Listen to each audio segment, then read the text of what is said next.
Hi guys, வந்து வாவல் மீன் குழம்பு வைக்க பாருங்க காய்ஸ். இதில் வந்து வெங்காயம், சோம்பு, பூண்டு, எண்ணெய், கடுகு, வெந்தயம்லாம் போட்டு வச்சு சோம்பு பூண்டெல்லாம் வதக்கிட்டு காய்ஸ், வெங்காயம்லாம் வதக்கிட்டு இப்போ நாங்கள் மாங்காய் போட்டிருக்கோம் வாவல் மீனுக்கு. அடுத்தது எல்லாம் வதக்கிட்டு மசாலா ஊற்றுறோம் காய்ஸ்.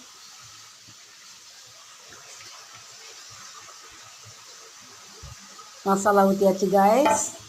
இது வந்து இப்போ நல்லா கலக்கி விடணும்.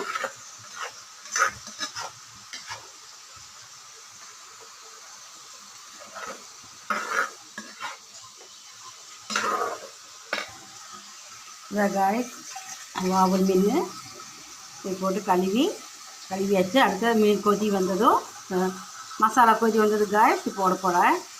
இப்போ அடுத்தது வந்து காய்ஸ் நண்டு. இது வந்து நண்டு கிரேவி.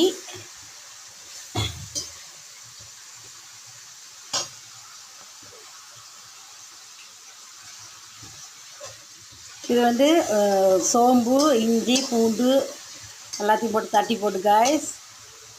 நல்லெண்ணெயிலையும் செய்யலாம், ஆயிலையும் செய்யலாம். நான் இப்போ வந்து ஆயில் தான் வதக்கிட்டுருக்குறேன். இஞ்சி பூண்டு பேஸ்ட்டோடு சேர்த்து இந்த நண்டையும் வதக்கணும் காய்ஸ். வெங்காயம்லாம் வதக்கி விட்டுட்டு இந்த நண்டோட இஞ்சி பூண்டு பேஸ்ட்டோடு இந்த நண்டு வதக்கும் போது உங்களுக்கு என்னென்னா அதில் இது இருந்தாலும் எடுத்துருங்க காய்ஸ்.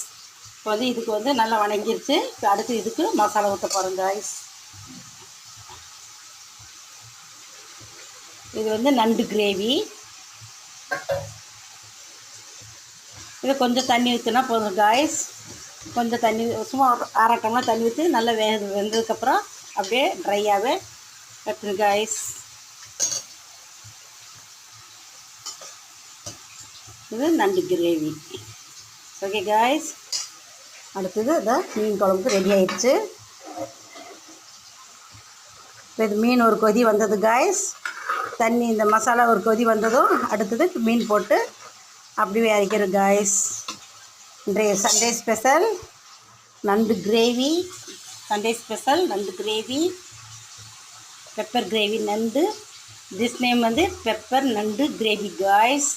இது வந்து மாங்காய் வாவல் மதுரை மீன் குழம்பு காய்ஸ். சூப்பராக இருக்கும். செட்டிநாடு ஸ்டைலில் செஞ்சுருக்குறோம். செஞ்சு சாப்பிடுங்க காய்ஸ். இன்றைய ஸ்பெஷல் இதுதான். Okay guys.